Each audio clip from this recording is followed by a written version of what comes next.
우리가 이 땅을 살아갈 때에 지난주에도 말씀을 나눴듯이 우리에게 당하는 고난이 오히려 유익이 된다라고 우리 성경은 말씀하고 있습니다.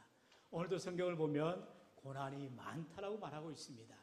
하지만 이 고난 많은 세상, 우리의 원대로 되지 않는 세상이라 할지라도 하나님이 함께해 주시면 능히 이겨낼 힘과 은혜를 더하여 주시는 줄로 믿습니다. 어떠한 자에게 이러한 은혜가 있을까요? 시편 107편 9절은 말하지요. 우리 9절 말씀 같이 읽어볼까요? 시작. 그가 사모하는 영혼에게 만족을 주시며 줄인 영혼에게 좋은 것으로 채워주심이로다. 아멘. 누구에게 만족을 주신다고요? 사모하는 영혼에게 만족을 주시는 것입니다.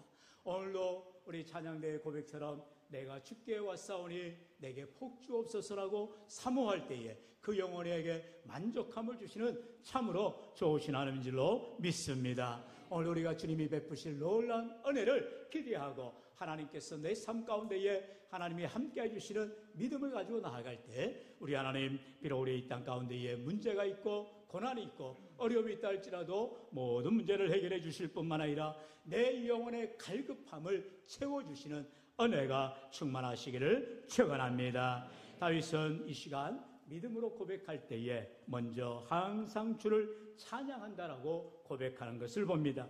우리 오늘 34편은 다윗이 쓴 시인데요, 1절로 2절을 같이 읽어볼까요? 시작. 내가 여호와를 항상 송축하며 내 입술로 항상 주를 찬양하리이다. 내 영혼이 여호와를 자랑하리니 공고한 자들이 이를 듣고 기뻐하리로다. 아멘. 공고한 자들이 이를 듣고 기뻐하리로다. 어떻게 할 때예요? 하나님의 은혜를 감사하고 찬송할 때에 우리의 삶에 기쁨이 넘치게 해주시겠다라는 것입니다. 여러분, 다윗은 우리가 잘 알듯이 어린 소년이었지만 당시에 유다 지역을 공격해온 블레셋의 장수 골리앗을 한 방으로 이겨낸 놀라운 영웅이 됩니다. 잘 알듯이 다윗은 어린 소년이었어요. 변변찮은 무기도 없고 사울 왕이 입혀주는 갑옷조차도 움직일 수 없을 정도로 아주 작은 소년이었습니다. 그럼에도 불구하고 다윗은 하나님의 이름을 모면하고 능욕하고 있는 저 골리앗을 향하여 하나님의 믿음 가지고 능력을 의지하며 나아가 한 방에 이겨내는 것을 보게 되지요. 그러자 이 모든 전쟁의 승리를 이제 이스라엘 사람들이 이렇게 고백하지요. 사울은 천천히요, 다윗은 만만이라고 고백하는 것을 봅니다. 이제 모든 사람들이 당시의 왕인 사울 왕이 죽인 자가 1000명이라면 다윗을 죽인 자는 10,000명이다 하면서 다윗을 모든 민족의 영웅으로 치하하고 찬송하는 것을 보게 됩니다. 그럴 때에 가장 분노하게 된 사람이 있지요. 바로 당시의 왕이 되는 사울이 너무나도 시기질투하여서 분노합니다. 아니, 저놈이 갔다가 이제 이 나라의 차세대 지도자가 되어지는 거 아니야? 내 이 왕위를 탄탈하는 거 아니야? 그러면서 사울왕은 시기질투하게 되어지고 자기의 사위로 삼았건만, 그리고 민족의 영웅이 되었건만 그 다윗을 미워하여 이제 죽이려고 수많은 군사들을, 이제 스파이들을, 첩자들을 다윗에게 붙이기 시작하는 거예요. 그러니 다윗은 의기양양하여서 돌아와야 되는데 민족의 영웅이 되었고요, 모든 사람들에게 칭송을 받게 되었는데 그만 사울왕의 미움을 받아서 이제 그는 도망자의 신세가 되어지고 멀리 자기가 죽였던 골리앗의 고향인 블레셋 땅에까지 나아가 숨어야만 하게 되는 이런 피난자의 모습이 되어집니다. 그런데요, 여러분, 어떤 일을 합니까? 이제 이 블레셋은 당시에 해양 도시 국가입니다. 지금도 우리 이스라엘 변방에 가자 지구 해가지고 계속해서 팔레스타인과의 전쟁이 또 이런 분쟁이 일어나고 있잖아요. 그 지역이 바로 옛날 블레셋 땅이었던 것입니다. 거기에는요 5 성읍의 도시들이 해양 도시를 이루고 있는데 그 가운데 가장 강대한 나라 가드성이 있었어요. 이게 바로 골리앗의 고향 아닙니까? 이제 다윗이 이 블레셋 가드 땅으로 숨어 들어가서 살고 있었어요. 왜냐하면 자기의 땅인 유다 땅에서는 어디에서도 편안하게 있을 수가 없었기 때문에 원수의 나라 블레셋 가드 땅에까지 들어가야만 했던 것입니다. 그런데 이제 가드 땅에 들어와서 살고 있을 때에 가드 왕의 신하들이 이제 다윗을 보니까 자신들의 영웅이었던 골리앗을 죽인 자 아닙니까? 그래서 왕에게 말합니다. 아기스 왕이여, 저놈이 바로 우리의 대영웅인 골리앗을 죽인 자입니다. 저놈을 쳐 죽여야 됩니다라고 말할 때에 아기스 왕이 보니까 변변찮은 거예요. 완전 미치광인 거예요. 그러자 가드 왕이 이제 말합니다. 무슨 소리냐? 제가 무슨 우리의 영웅인 골리앗을 죽일 사람이 되느냐? 저 사람 미친놈이다. 돌려보내라고 말하지요. 그게 바로 사무엘상 21장에 나오는 말씀 아닙니까? 우리 12절로 15절의 말씀 조아래에 한 절씩 교독해 봅니다. 다윗이 이 말을 그의 마음에 두고 가드 왕 아기스를 심히 두려워하여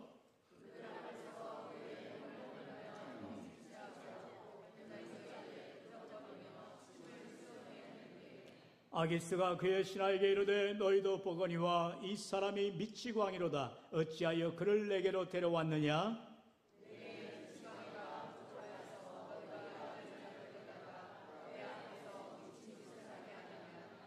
이 자가 어찌 내 집에 들어오겠느냐 하니라. 아멘. 이처럼 절대절명의 위기의 순간에서 다윗은 미친 사람인 죄야 됐던 것입니다. 침을 질질 흘리면서 대문짝을 빡빡 긁는 이런 너무나도 자존심 상하지요. 너무나도 치욕스럽지요. 그러나 다윗이 살기 위해서는 어찌할 수가 없었던 거예요. 그런 고난 가운데서도, 그런 고통 가운데서도, 어려운 가운데서도 다윗은 하나님을 의지하며 나아갑니다. 그러면서 그 가운데서 살려주신 하나님의 은혜를 찬양하며 오늘 이 시편 34편을 지은 것이지요. 오늘 본문 시편 34편의 표제를 보면 그렇게 말하고 있지요. 다윗이 아비멜렉 앞에서 미친 채 하다가 쫓겨나서 지은 시다라고 말하고 있어요. 아비멜렉은 당시의 왕을 칭호하는 이름인 것입니다. 바로 블레셋 가드의 왕 아기스 앞에서 미친 채한 다윗이 이제 구사일생으로 살아나가지고 하나님이 나를 살려주셨노라, 내 고난 가운데서 나를 건져주셨노라 고백하며 시를 쓰고 있다라는 것입니다. 이처럼 우리가 다윗과 같이 우리의 삶에도 고난이 옵니다. 질병이 닥칩니다. 문제가 닥칩니다. 그럴지라도 모든 어려움을 헤쳐나갈 수 있도록 힘과 능력을 주시는 하나님 앞에 감사하며 찬송하며 나아갈 때 우리 하나님께서 모든 고난에서 건져내 주실 줄로 믿습니다. 여러분, 다윗뿐만 아니지요. 사도 바울조차도 그런 예수 그리스도의 복음의 전도자가 되어지고 이제 핍박자에서 전도자로 변한 그 다윗, 이제 바울은 너무나도 고난을 겪게 되지요. 그래서 감옥에 갇힌 신세가 되어지고 사도 바울이 신약성경에 많은 성경을 썼는데 그 가운데 이제 에빌 골몬이라고 이 네 성경은 옥중서신이라 하지요. 특별히 에베소 5장에 보면 이제 바울이 감옥에서 이런 믿음의 고백을 합니다. 우리 19절로 20절 같이 읽어볼까요? 시작. 시와 찬송과 신령한 노래들로 서로 화답하며 너희의 마음으로 주께 노래하며 찬송하며 범사의 우리 주 예수 그리스도의 이름으로 항상 아버지 하나님께 감사하며 아멘. 지금 바울은요, 하나님 앞에 노래하며 찬송하며 감사하며 나아갑니다. 어디에 있는데요? 감옥에 있는데도 불구하고 그는 감사하며 찬송하다라는 거예요. 바울과 실라가 사도행전 16장에 보면은 복음을 전하다가 감옥에 갇히게 되지요. 매를 흘씬 맞고 이제 발에 착고에 채이고 감옥에 갇힌 신세가 되었습니다.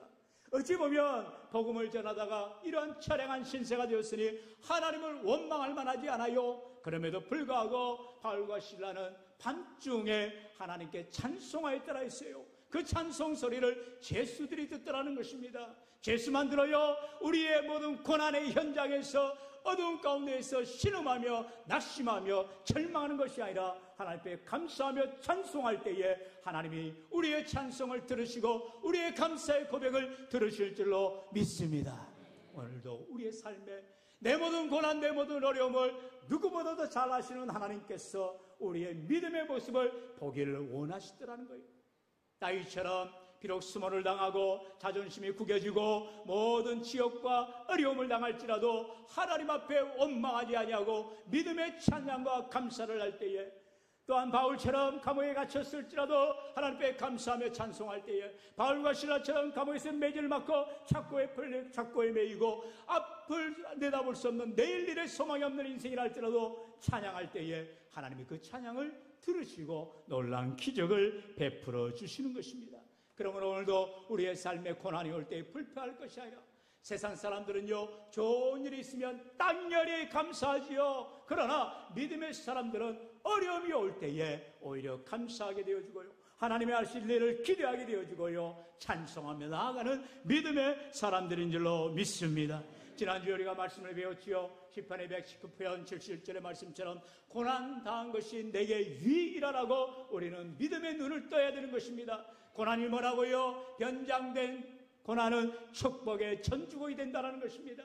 우리에게 닥칠 축복을 열어주는 전주곡이라는 거예요. 그러므로 오늘 우리의 삶 가운데에 비록 터널은 깊고 어둡다 할지라도 반드시 그 터널 끝에는 밝은 빛이, 밝은 철구가 나올 것을 기대하시고, 우리의 밤이 아무리 깊고 어둡다 할지라도 새벽에 동튼다는 것을 기억하시면서 인내하며 감사하며 찬송하며 나아갈 때에 하나님께서 반드시 우리를 새롭게 하여 주시고 은혜 베풀어 주시기를 주의 이름을 간절히 축원합니다. 두 번째요, 이런 감사의 찬송은요, 기도로 나아가게 되어지는 것입니다. 바로 다윗이 의인이 부르짖는다라고 고백하지요. 우리 17절 본문 같이 읽어볼까요? 시작.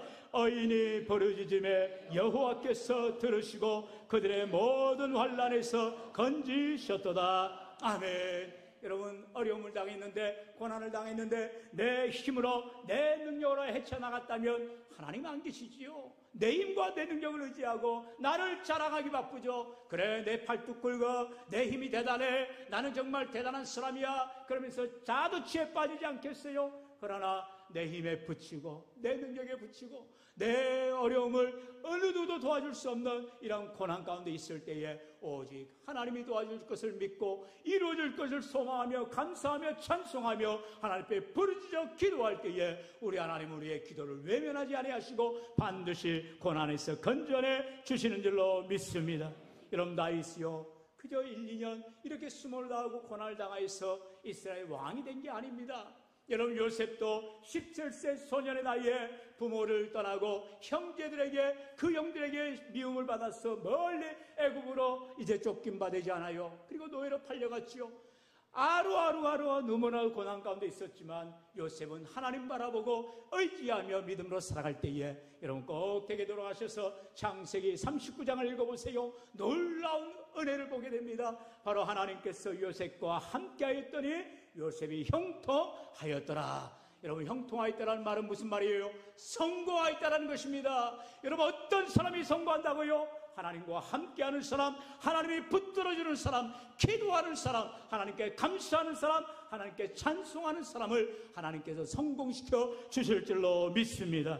여러분, 오늘도 우리의 삶에 내 힘으로 안 되어지고 할 수 없을지라도, 비록 고난이 닥치고 어려움이 닥치고 수많은 질병과 어려움 가운데 있다 할지라도 변함없이 나를 지켜봐 주시는 하나님 앞에 믿음으로 부르짖어 기도할 때 하나님은 그 기도를 들으시고 응답해 주신다 약속하고 있습니다. 계속해서 18절 말씀 같이요. 시작. 여호와는 마음이 상한 자를 가까이 하시고 아멘. 하나님께서는요, 마음이 상한 자, 참으로 하나님 앞에 상한 심령으로 주님의 은혜를 구하며 나아갈 때에 하나님이 그 기도를 들으시고 응답해 주시는 거예요. 시편 51편 17절 하나님께서 구하시는 제사는 상한 심령이라 하나님이여 상하고 통회하는 마음을 주께서 멸시하지 아니하시리이다 말하고 있어요. 여러분, 한나가 아들이 없습니다. 아들이 없는데 그의 적이지요. 또 다른 아내인 브린다에게는 아들들이 있어요. 그러니 얼마나 마음에 아픔이 있겠어요. 그러나 엘가나는 내가 아들인가요? 네, 아들들이 없어도 나는 당신에게 최고의 남편이다. 당신은 나의 최고의 아내이다. 이렇게 한나에게 말하지만 한나가 아들이 없는 관계로 그는 늘 울면서 하나님 앞에 올라가 기도하였다는 것입니다.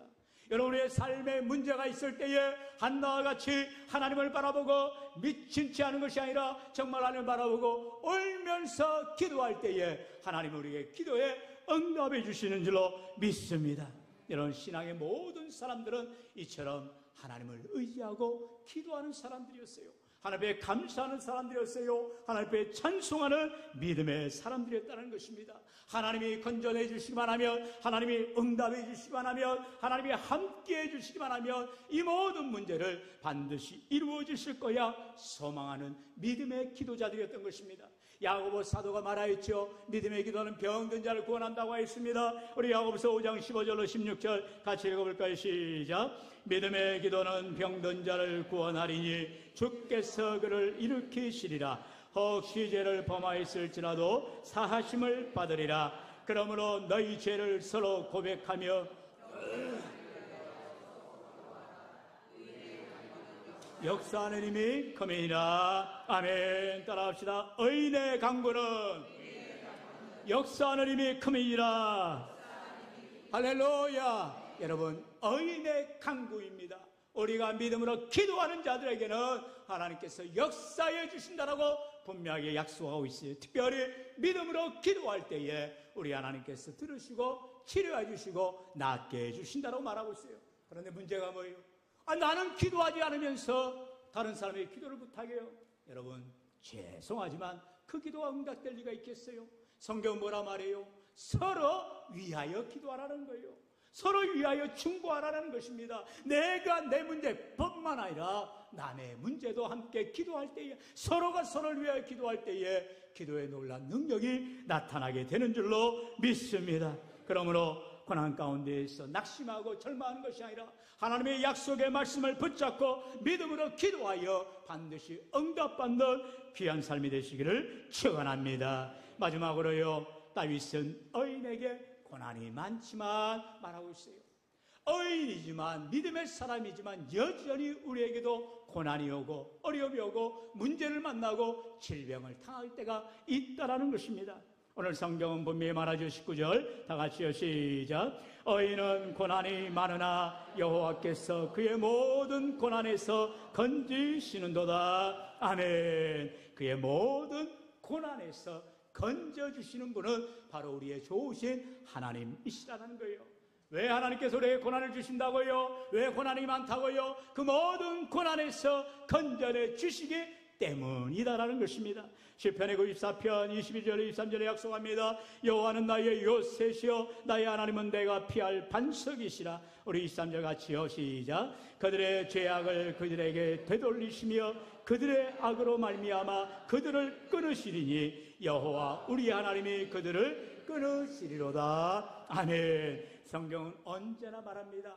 의인의 삶, 믿음의 삶은 흥하지만, 성공하지만 악인의 삶, 죄인의 삶은 망하는 삶이 된다는 거예요. 그러므로 오늘 저와 여러분의 삶이 하나님을 선택하고 하나님을 붙들고 하나님을 의지하고 믿음으로 감사 찬송하며 하나님 앞에 나와 부르짖어 기도할 때에 우리 하나님 우리를 기도를 들어주시고 응답해 주실 뿐만 아니라 우리의 모든 고난에서 건져내 주시고 하나님께 영광 돌리며 찬송 돌리는 귀한 삶이 되게 할 줄로 믿습니다. 그러므로 고난 가운데 있습니까? 기도하십시오. 고난 가운데 있습니까? 찬송하십시오. 고난 가운데 있습니까? 하나님께 감사하십시오. 무엇을요? 하나님이 이루어 주실 것을 믿고 감사하시기를 축원합니다. 오늘 우리의 삶 가운데에 왜 고난이 있느냐라고 말하는 것이 아니라 이 고난을 어떻게 내가 극복할 것인가? 믿음으로 극복하십시오. 기도로 극복하십시오. 감사와 찬송으로 극복하십시오. 오늘도 변함없이 우리의 모든 고난에서 질병에서 문제 가운데서 우리를 건져내 주시사 기적을 베풀어 주시고 은혜를 베풀어 주시고 축복을 베풀어 주시는 참으로 좋으신 하나님을 바라보며 믿음으로 간구하는 저와 여러분이 될 때에 놀라신 하나님의 은혜와 축복이 가득하시기를 주의 이름으로 간절히 축원합니다. 축원합니다.